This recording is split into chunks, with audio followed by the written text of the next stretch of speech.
बच्चों, आज हम अपनी पाठ्य पुस्तिका स्पर्श से पद्य 2 मीरा के पद पढ़ेंगे। इसकी रचनाकार मध्यकालीन भक्ति युग की जानी मानी कवयित्री मीरा जी हैं। तो आइए सबसे पहले कवयित्री मीराबाई का जीवन परिचय जानते हैं। मीराबाई का जन्म जोधपुर के चौकड़ी कुड़की गांव में 1503 में हुआ माना जाता है। 13 वर्ष की उम्र में मेवाड़ के महाराणा सांगा के कुंवर भोजराज से उनका विवाह हुआ। उनका जीवन दुखों की छाया में ही बीता। बाल्यावस्था में ही मां का देहांत हो गया था। विवाह के कुछ ही साल बाद पहले पति, फिर पिता और एक युद्ध के दौरान श्वशुर का भी देहांत हो गया। भौतिक जीवन से निराश मीरा ने घर परिवार त्याग दिया और वृंदावन में डेरा डाल पूरी तरह गिरिधर गोपाल कृष्ण के प्रति समर्पित हो गई।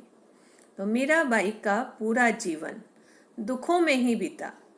भौतिक जीवन से निराश होकर के मीरा ने वृंदावन में जाकर के डेरा डाला और वहां पर गिरिधर गोपाल की भक्ति में पूरी तरह समर्पित हो गई। मध्यकालीन भक्ति आंदोलन की आध्यात्मिक प्रेरणा ने जिन कवियों को जन्म दिया उनमें मीराबाई का विशिष्ट स्थान है। इनके पद पूरे उत्तर भारत सहित गुजरात, बिहार और बंगाल तक प्रचलित हैं। मीरा हिंदी और गुजराती दोनों की कवयित्री मानी जाती हैं। संत रैदास की शिष्या मीरा की कुल 7-8 कृतियां ही उपलब्ध हैं। मीराबाई की कुल 7-8 रचनाएं ही उपलब्ध हैं। मीरा की भक्ति दैन्य और माधुर्य भाव की है। इन पर योगियों, संतों और वैष्णव भक्तों का सम्मिलित प्रभाव पड़ा है। मीरा के पदों की भाषा में राजस्थानी, ब्रज और गुजराती का मिश्रण पाया जाता है। मीरा के पद हैं, उनकी जो रचनाएं हैं उसमें राजस्थानी, ब्रज भाषा और गुजराती भाषा का मिला जुला रूप देखने को मिलता है। वहीं पंजाबी, खड़ी बोली और पूर्वी के प्रयोग भी मिल जाते हैं। तो वहीं इनकी रचनाओं में पंजाबी भाषा के, खड़ी बोली के और पूर्वी भाषा के भी कुछ शब्द मिल जाते हैं। तो आइए मीरा के पद पढ़ते हैं। कहते हैं, पारिवारिक संतापों से मुक्ति पाने के लिए मीरा ने घर द्वार छोड़ कर के वृंदावन में शरण ली थी और कृष्णमय हो गई थी। इनकी रचनाओं में इनके आराध्य कहीं निर्गुण निराकार ब्रह्म, कहीं सगुण साकार गोपी वल्लभ श्री कृष्ण और कहीं निर्मोही परदेशी जोगी के रूप में संकल्पित किए गए हैं। वे गिरिधर गोपाल के अनन्य और एकनिष्ठ प्रेम से अभिभूत हो उठी थीं। प्रस्तुत पाठ में संकलित दोनों पद मीरा के इन्हीं आराध्य को संबंधित हैं। मीरा अपने आराध्य से मनुहार भी करती हैं, लाड़ भी लड़ाती हैं, तो अवसर आने पर उलाहना देने में भी नहीं देर करती। उनकी क्षमताओं का गुणगान करती हैं, स्मरण करती हैं, तो उन्हें उनके कर्तव्य भी याद दिलाती हैं। तो आइए मीरा का पहला पद पढ़ते हैं। हरि आप हरो जनरी भीर, द्रौपदी री लाज राखी, आप बढ़ायो चीर। भगत कारण रूप नरिहर धरियो आप शरीर, बूढ़तो गजराज राख्यो काटी कुंजर पीर। दासी मीरा लाल गिरधर हरो मारी भीर। आइए पहले कठिन शब्दों के अर्थ देख लेते हैं। पहला शब्द हरि। हरि यहाँ पर श्री कृष्ण के लिए प्रयोग में लाया गया है। जन, जन का अर्थ है भक्त। भीर, दुख दर्द या पीड़ा। लाज, इज्जत। चीर, साड़ी या कपड़ा।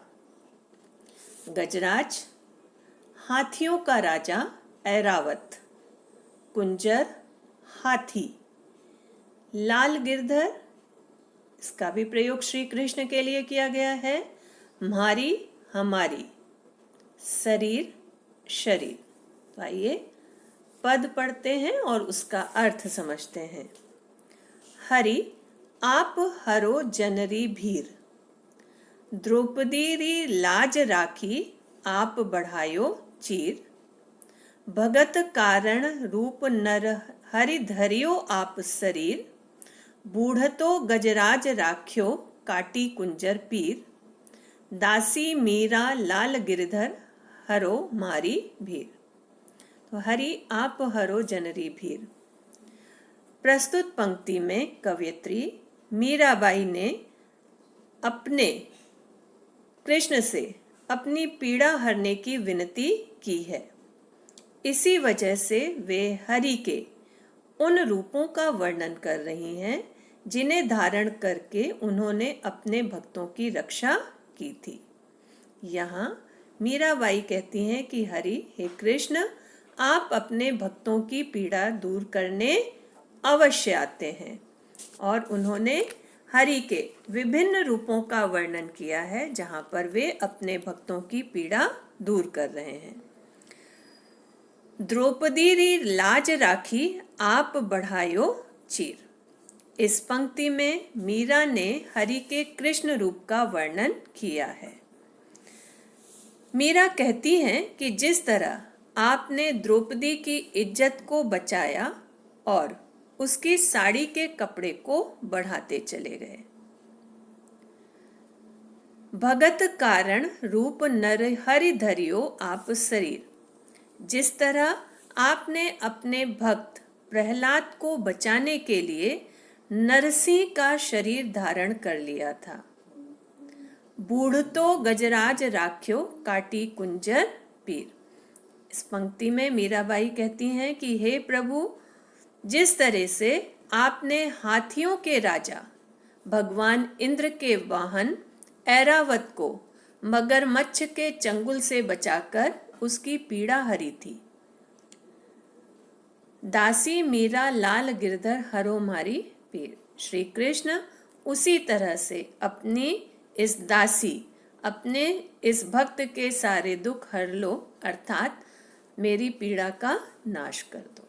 तो इस पद में मीराबाई अनेक उदाहरण देकर के भगवान से प्रार्थना करती हैं कि जिस तरीके से आपने द्रौपदी के वस्त्र बढ़ाकर उसकी इज्जत की रक्षा की थी, जिस तरह से आपने प्रहलाद की रक्षा की थी, नरसिंह का रूप धारण करके हिरण्याकश्यप का वध किया था और प्रहलाद की रक्षा की थी, और जिस तरह से आपने गजराज ऐरावत को मगरमच्छ के चंगुल से बचाया था, उसकी पीड़ा दूर की थी। हे प्रभु, ऐसे ही इस भक्त की पीड़ा भी दूर करो, मेरे कष्टों को भी दूर करो। था पहला पद।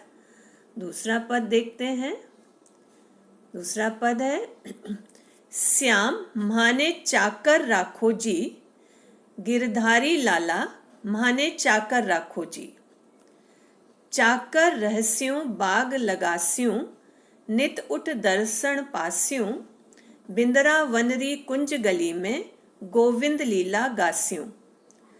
चाकरी में दर्शन पास्यों, सुमरण पास्यों खर्ची। भाव भक्ति जागीरी पास्यों, तीनों बातां सरसी। मोर मुकुट पीतांबर सोहे, गल वैजंती माला। बिंदरा वन में धेनु चरावे, मोहन मुरली वाला। ऊंचा ऊंचा महल बनावन, बिच बिच रखूं बारी। सांवरियारा दर्शन पास्यों, पहर कुसुम्बी सारी। आधी रात प्रभु दर्शन दीज्यो, जमुना जीरे तीरा। मीरा रा प्रभु गिरधर नागर, हिवड़ो घणो अधीरा। आइए पहले शब्दार्थ देखते हैं। श्याम, श्याम श्री कृष्ण के लिए प्रयोग में लाया जाता है। चाकर, चाकर नौकर को कहते हैं। रहस्यों, रहस्यों का अर्थ है रहकर। लीला विविध रूप। नित हमेशा, दर्शन, दर्शन, जागीरी, जागीर या साम्राज्य, कुंज, सकरी, पीतांबर, पीले वस्त्र, धेनु, गाय, बारी, बगीचा, पहर, पहनकर, वैजंती एक फूल का नाम है, तीरा, किनारा या किनारे, अधीरा, व्याकुल होना। तो आइए मीरा का दूसरा पद पढ़ते हैं। श्याम माने चाकर राखो जी, चाकर अभी हमने पढ़ा नौकर। गिरधारी लाला माने चाकर राखो जी, माने मतलब मुझे। चाकर रहस्यों बाग लगास्यों, रहस्यों मतलब रहकर, लगास्यों मतलब लगाकर। नित उठ दर्शन पास्यों, दर्शन मतलब दर्शन। बिंद्रावनरी कुंज गली में, बिंद्रावन वृंदावन, कुंज मतलब सकरी। गोविंद लीला लीला गास्यों, गास्यों मतलब गाना। चाकरी में दर्शन पास्यों, सुमरण पास्यों खर्ची। भाव भक्ति जागीरी पास्यों, तीनों बाता बाता सरसी। तो यहाँ पर इस पद का अर्थ है, इस पद में कवयित्री मीरा श्री कृष्ण के प्रति अपनी भक्ति भावना प्रकट करते हुए कहती हैं कि हे प्रभु, मुझे अपनी सेविका बनाकर रखो। ठीक है, वो श्री कृष्ण से प्रार्थना करती हैं कि हे कृष्ण, मुझे अपनी दासी, अपनी सेविका बनाकर रखो। और वो ऐसा क्यों कहती हैं? क्योंकि मीरा किसी भी तरह श्री कृष्ण के नजदीक रहना चाहती हैं, फिर चाहे सेविका बनकर ही क्यों ना रहना पड़े, एक दासी बनकर ही क्यों ना रहना पड़े, मीरा हर हाल में श्री कृष्ण के समीप रहना चाहती हैं। चाकर रहस्यों बाग लगास्यों, नित उठ दर्शन पास्यों। ठीक है, और वो क्या कहती हैं कि वो सेविका बनकर क्या क्या करेंगी? सेविका बनकर मैं बगीचा लगाऊंगी ताकि रोज सुबह आपका दर्शन पा सकूं। बिंद्रावनरी कुंज गली में गोविंद लीला गास्यों। और उसके अलावा क्या करेंगी? मीरा कहती हैं कि वे वृंदावन की सकरी गलियों में अपने स्वामी की, श्री कृष्ण की लीलाओं का गुणगान करेंगी, उनके विविध रूपों के बारे में लोगों को बताएंगी, उनकी लीलाओं का बखान करेंगी। ठीक है, और वो ऐसा क्यों करना चाहती हैं? चाकरी में दर्शन पास्यों, सुमरण पास्यों खर्ची। भाव भक्ति जागीरी पास्यों, तीनों बाता सरसी। तो ऐसा वो क्यों करना चाहती हैं? क्योंकि ऐसा करने से उनकी 3 बातें सिद्ध होंगी। और वो कौन से 3 लाभ की 3 बातें उनके पूरी होंगी? मीरा का मानना है कि सेवक बनकर उन्हें 3 लाभ होंगे। पहला, उन्हें हमेशा कृष्ण के दर्शन प्राप्त होंगे, हमेशा कृष्ण के समीप रहेंगी तो उन्हें कृष्ण के दर्शन प्राप्त होंगे। दूसरा, उन्हें अपने प्रिय की याद नहीं सताएगी क्योंकि कृष्ण हमेशा उनके समीप रहेंगे। और तीसरा, उनकी भाव भक्ति का साम्राज्य बढ़ता ही चला जाएगा क्योंकि लगातार वे कृष्ण की भक्ति में लीन रहेंगी, तो इससे उनकी जो भक्ति भाव है उसका जागीर, उसका साम्राज्य लगातार बढ़ता ही चला जाएगा। तो इस तरह से मीरा श्री कृष्ण की भक्ति में उनकी सेविका, उनकी दासी तक बनने को तैयार हैं ताकि वे उनके समीप रह सकें, उनके दर्शन का लाभ उठा सकें और भक्ति भाव लगातार बढ़ा सकें। आगे पढ़ते हैं। मोर मुकुट पीतांबर सोहे, गल वैजंती माला। विंद्रावन में धेनु चरावे, मोहन मुरली वाला। तो यहाँ पर मीराबाई श्री कृष्ण के रूप का वर्णन करती हैं। मीरा श्री कृष्ण के रूप का बखान करते हुए कहती हैं कि उन्होंने पीले वस्त्र धारण किए हुए हैं। पीतांबर पीले हैं अंबर जिसके, अर्थात कृष्ण। कृष्ण का एक नाम पीतांबर भी है। मीरा कहती हैं कि उनके इष्ट श्री कृष्ण ने पीतांबर पीले कपड़े धारण किए हुए हैं।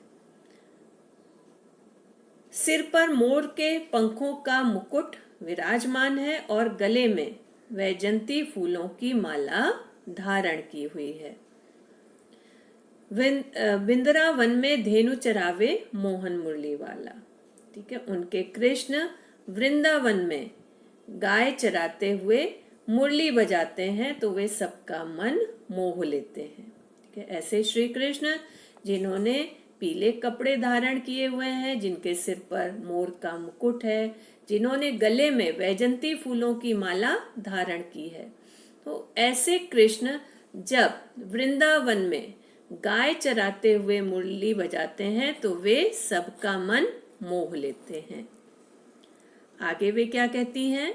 ऊंचा ऊंचा महल बनावन, बिच बिच रखूं बारी, सांवरियारा दर्शन पास्यूं पहर कुसुम्बी साड़ी। आधी रात प्रभु दर्शन दीज्यो, जमुना जीरे तीरा, मीरा रा प्रभु गिरधर नागर, हिवड़ो घड़ो अंधीरा। ठीक है, मीराबाई क्या कहती हैं? मीरा कहती हैं कि मैं ऊंचे ऊंचे महल बनाऊंगी और उनके बीच में बगीचे लगाऊंगी, जिनके बीच वे साज श्रृंगार करके कुसुम्बी रंग की साड़ी पहन के कृष्ण के दर्शन करेंगी। वे श्री कृष्ण के दर्शन के लिए इतनी आतुर हैं, इतनी व्याकुल हो गई हैं कि उन्हें लग रहा है कि श्री कृष्ण आधी रात में ही यमुना के तट पर उन्हें दर्शन दे करके उनके दुख दूर करें, उनके दुख हर लें। ठीक है, तो यहाँ पर मीरा कहती हैं कि वे ऊंचे ऊंचे महल बनाएंगे जिनके बीच बगीचे होंगे और उन बगीचों में वे कुसुम्बी रंग की साड़ी पहन करके साज श्रृंगार करके श्री कृष्ण के दर्शन करेंगी। और वे श्री कृष्ण के दर्शन के लिए इतनी अधीर हैं, इतनी व्याकुल हैं कि वे चाहती हैं श्री कृष्ण आधी रात में ही यमुना नदी के तट पर आकर के उन्हें दर्शन दें और उनकी पीड़ा हर लें। तो ये थे मीराबाई के दोनों पद और उनके अर्थ। मीराबाई की रचनाएं कृष्ण को समर्पित हैं।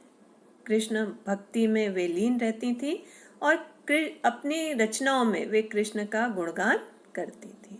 तो इन रचनाओं में मीराबाई ने कृष्ण को भक्तों का दुख हरने वाला बताया है और साथ ही साथ दूसरे पद में मीराबाई ने कहा है कि वे एक सेविका बनकर कृष्ण के निकट रह करके निरंतर उनके दर्शन लाभ पाना चाहती हैं।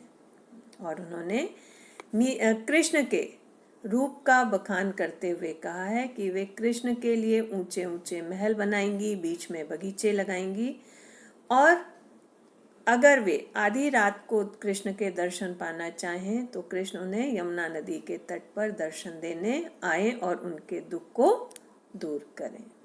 बच्चों, ये थे मीरा के दोनों पद। अब हम इन पदों पर आधारित कुछ प्रश्नों को देखते हैं। पहला प्रश्न है, पहले पद में मीरा ने हरि से अपनी पीड़ा हरने की विनती किस प्रकार की है?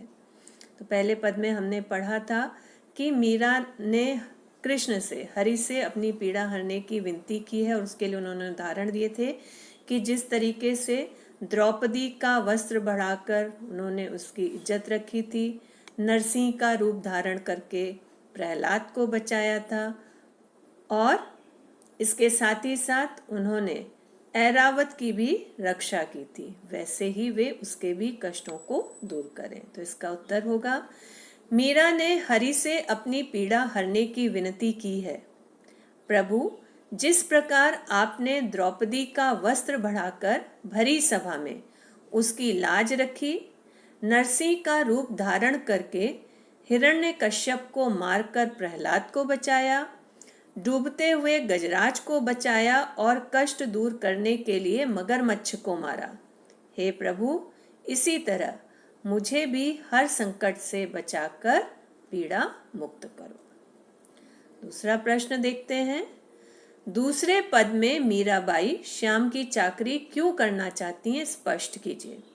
हमने दूसरे पद में पढ़ा था कि मीरा श्याम की चाकरी करना चाहती हैं, उनकी दासी बनकर रहना चाहती हैं। और ऐसा वो क्यों करना चाहती हैं, हमने पढ़ा था क्योंकि वे श्री कृष्ण के समीप रहकर उनके दर्शन का लाभ उठाना चाहती हैं। तो इसका उत्तर होगा, मीरा अपने आराध्य श्री कृष्ण के समीप रहने के लिए उनकी चाकरी करना चाहती हैं। दासी बनकर वे श्री कृष्ण के लिए बाग लगाएंगी और उनके समीप रह दर्शन पा सकेंगी। वह श्री कृष्ण की लीलाओं का गायन वृंदावन की गलियों में करेंगी, जिससे उन्हें श्री कृष्ण के नाम का स्मरण प्राप्त हो जाएगा। अगला प्रश्न देखते हैं। मीरा श्री कृष्ण को पाने के लिए क्या क्या कार्य करने को तैयार है। दूसरे पद में हमने पढ़ा था मीरा श्री कृष्ण को पाने के लिए कई कार्य करने को तैयार है।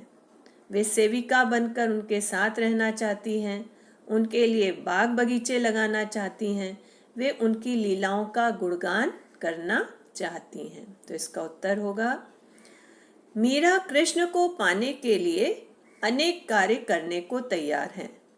वे सेविका बनकर उनकी सेवा कर उनके साथ रहना चाहती हैं, उनके विहार करने के लिए बाग बगीचे लगाना चाहती हैं, वे श्री कृष्ण की लीलाओं का गुणगान करना चाहती हैं, वे कुसुम्बी रंग की साड़ी पहनकर आधी रात को कृष्ण से मिलकर उनके दर्शन करना चाहती हैं। तो बच्चों, आज हमने मीरा के पद पढ़े और उनका अर्थ समझा। मैं उम्मीद करती हूँ कि आप सभी को मीरा के पद का अर्थ समझ में आया होगा। धन्यवाद।